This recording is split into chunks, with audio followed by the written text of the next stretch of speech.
Where'd you get the little sofa from? You sat on the sofa many a time. Is it from your house? Yeah, it's from Skylar. Is it really? This is that sofa we used to turn around in the living room. Remember? With this? With the little, Yeah, I do. Exactly the same sofa. Same cushions, everything.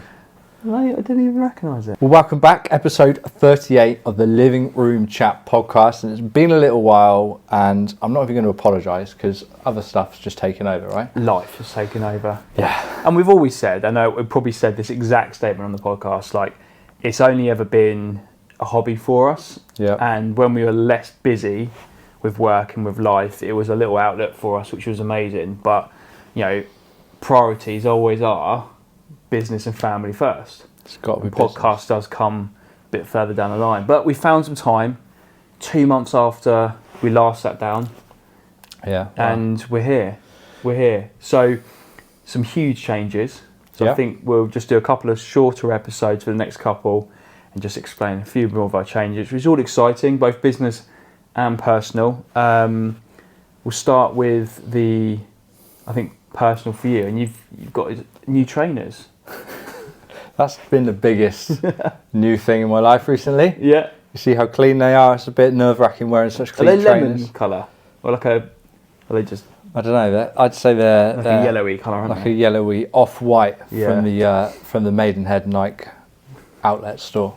Anyway, I'm joking. Mate, you have, I don't know, I won't steal your thunder. What's happened to you in your life? I had a baby on the 1st of March. Well, I didn't have a Yay. baby. Sophie had a baby, and You the baby was collectively mine. had a baby so too. yeah. So that happens.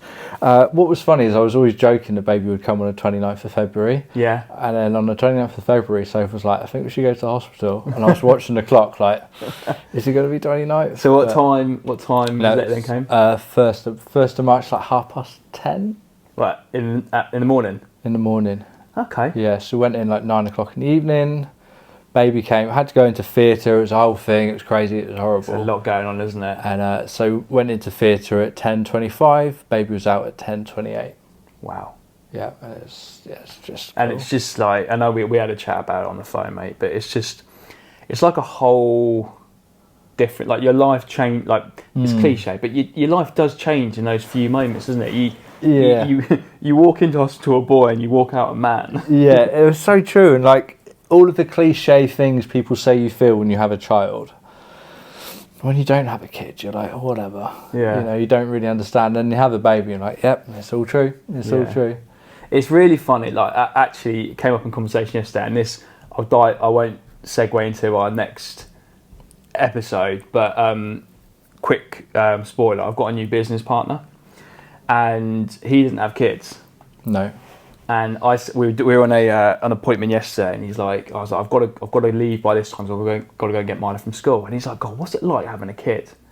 I was like, well, I mean, there's lots of things, there's positives and negatives. I said, but the single biggest difference is you just you can't just focus on yourself. You have to always think about someone else. For the rest of your lives now, we have to think about someone else. And whether it just be something as simple as picking up from school or making sure they've got dinner or whatever it is, or make sure they're just loved, you've always got someone else to think about. And I think that's probably the biggest fundamental change, why you change so significantly as a person. Yeah, someone said to me a few years ago that when you have kids, immediately you're no longer the most important person in your own life. Yeah. And I think that summarises it quite well. Yeah, no, absolutely. And it's weird because I'm learning, and I sometimes, you know, we're busy with work, and I'm like, oh yeah, I've got a baby at home. So I'm kind And of. it's nice those early stages where you leave. I know it's a bit different for us in our current situation in terms of our work-life balance, because you can be available a little bit more. But for me, when Mila was born, and obviously we're going back like 9 years now, but obviously I was employed on the high street, and I'd leave for work at 7:30 in the morning, get home at 7:30 at night, and Lauren would be just dealing with Mila the whole day. And I remember getting back and I'm like knackered from work, and then but then I just think back, she's just had the baby for 12 hours straight, and she needs. And she's like, here's the baby, I'm going to sleep. I was like, I literally just got back in from work. It's hard. Yeah. But always remember the nice, you get back in the car and you do have that kind of, you turn off work mode very quickly and you're like, oh yes, I'm gonna go home and see my family. Yeah, it's something else, something new to look forward to. Yeah. Which is really cool. I bet you're both, rather than popping into the office, you're popping back at home in between appointments, aren't you, just to get a little fix. Yeah, and Soph's obviously being great with her. So like, yeah, Soph's brought her into the office, and we're going around and meeting everyone. That's the one thing I didn't appreciate, is how when you have a kid, everyone wants to meet the kid. Yeah. So we've kind of just been going around meeting everyone we know one by one. Yeah. It is. It's like a conveyor belt, isn't it? When the first couple of, like, the first week when you get home, you just want to like nest, don't you? That's it. Just don't want anyone to get involved. Just want to like be the three of you. Appreciate you with your in-laws at the moment, but with the three of you, just being a little unit, and everyone's texting and calling. It's like a conveyor belt, isn't it? Yeah. People come around to see you. It's like, oh my god, just give me a break. And everyone's asking questions. How is she? Blah, blah. But it's lovely, and it's nice that everyone wants to. There's when you have a kid, I hadn't appreciated how much just good feeling there is around everyone. Yeah. And I've immediately become a dad who's filled up the camera roll with baby pictures. Yeah, you do. I've still got them. Still got them. You have to be pretty ruthless in a couple of years, because otherwise you just run out of memory. Yeah. Upgrade the iCloud storage to the next level. Yeah, all of it just full of baby photos and videos of her pooping herself and cute stuff like that. So what you're obviously a dad, you've been a girl dad for 9 years. Yeah. What, if any, wisdom would you pass across for Sofa? What learnings have there been in those 9 years? I would say, so when they get to, I always say that you've got a real nice, happy period from when they're about 7 months old to about 15, 16 months old. Okay. And that's the perfect period, because they're still fully reliant on you, as in they can't walk, they can't talk, they can't feed themselves, they need you. But about 7 months, they can hold their head up, they can start kind of interacting. You see their little, very sort of slimmers of their personality start developing, and it's pure bliss. They sleep well, they eat well, it's just lovely.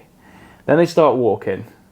About 15 months. Well, sort of. Yeah, Mila was actually really early. She was about, she was probably about 10 months old when she started walking.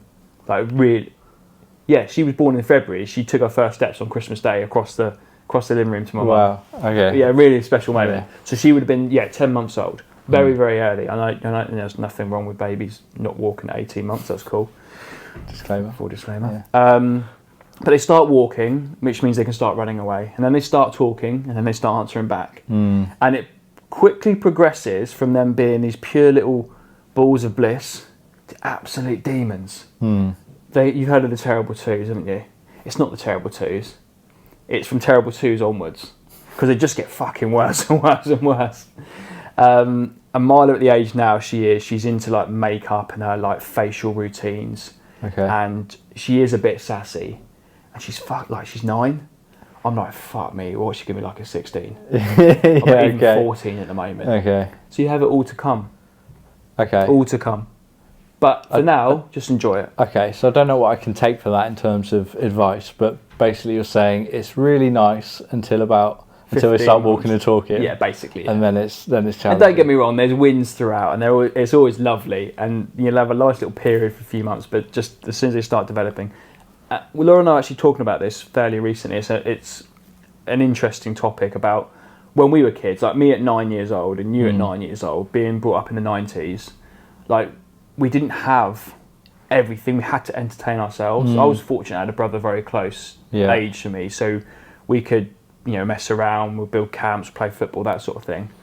But I think the generation now, and your daughter probably even more to the point than mine, is like iPads, phones, they grow up so quick. Mila's YouTube channel's got more subscribers than us. She's 9. She ain't got as many views yet. Been cracking on to 40,000 views now, so she's not that at stage yet. I love how you've gone in and compared the metrics of your 9-year-old daughter's YouTube channel. But she does. She literally came and said to me, "Oh, Bo, I've got more subscribers now." Sassy. I don't think she has. Anyway, it doesn't matter. But that's the way of the world, and it's just going to get progressively worse, in my opinion. That's an interesting topic of conversation, because I think Mila would be Gen Z, right? And now Bella is... No, I think she's after that. There's another one after that. Gen Alpha. That's it. Yeah. And what's... interesting is now talking about us growing up in the 90s, which is not ages ago, but it was a chunk of time ago, and things have changed, and I noticed the change. Massively. I want to try and be really conscious as Bella grows up to not be that parent and that older person who just demonises new stuff. Yeah. You know, like when we were growing up, it's like, why do you need the internet? Why do you need this? Yeah, I know. But I think our generation is quite progressive in that way, because I think we've talked about this 38 episodes of the pod now. We've talked about most things, but we've talked about the difference about growing up in different eras, and we've not been afraid of change because we've seen so much from, when we watched TV when we were 6-7 years old, there were 5 channels, and now I don't even watch TV. It's all streaming live. I don't even have a TV aerial. And it's unlimited. We've seen those progressions. Yeah. And it will only move faster, obviously, with the kids. But I think we can adapt to them, and we know how to work phones and can do stuff. I think the biggest thing for me, and Laura and I we were very young parents. Obviously, we're a bit younger than you now. When Mila was born, we just always wanted to be like. Obviously, you've got that dominance in terms of they respect you as your parents, but we've always wanted to be friends. And nice. I always want Mila, and I'm sure you're exactly the same with your little, and you always know that throughout their lives that if there's nothing that they can't talk to you about, because we've seen it all. Our parents always say that, but had they really? Yeah, and I'm happy now with getting started on the kid journey while I can still remember what it's like to be a kid myself. Yeah. Probably still be able to remember in 10 years, but because it is weird being early 30s and think, I don't really think I've grown up. I still think I'm a kid, but I'm not. I can still remember my first day at secondary school.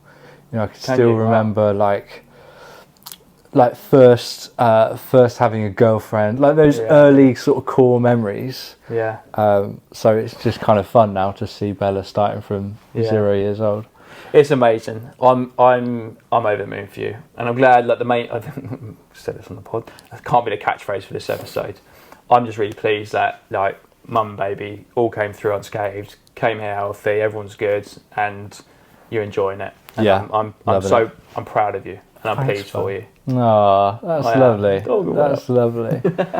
Well, that's a little update for everyone, I think, on my family situation, on the happenings, on why we haven't been sitting down and doing podcastings. Because it was literally not even a week. I mean, Bella was born 3 days after our last episode went out. Yeah, it's like it just finished uploading. And it's like, we need to go to the hospital. I don't even think we mentioned it in the podcast as well, because it was all estate agency chat, which we'll get back to for all those loyal estate agency fans, because there's lots to talk about in the estate agency world. Lots happened, a lot's going on. So let's finish this ep off. Tell you what we'll do. We'll move on to episode 39. Let's switch positions. Ooh.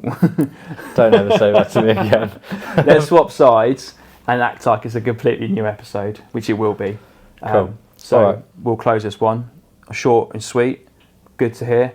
And we'll be back in a few moments or a few weeks. We don't know. See how long it takes us to edit. But we're back for 39 very soon. But peace out, people. Thanks very much.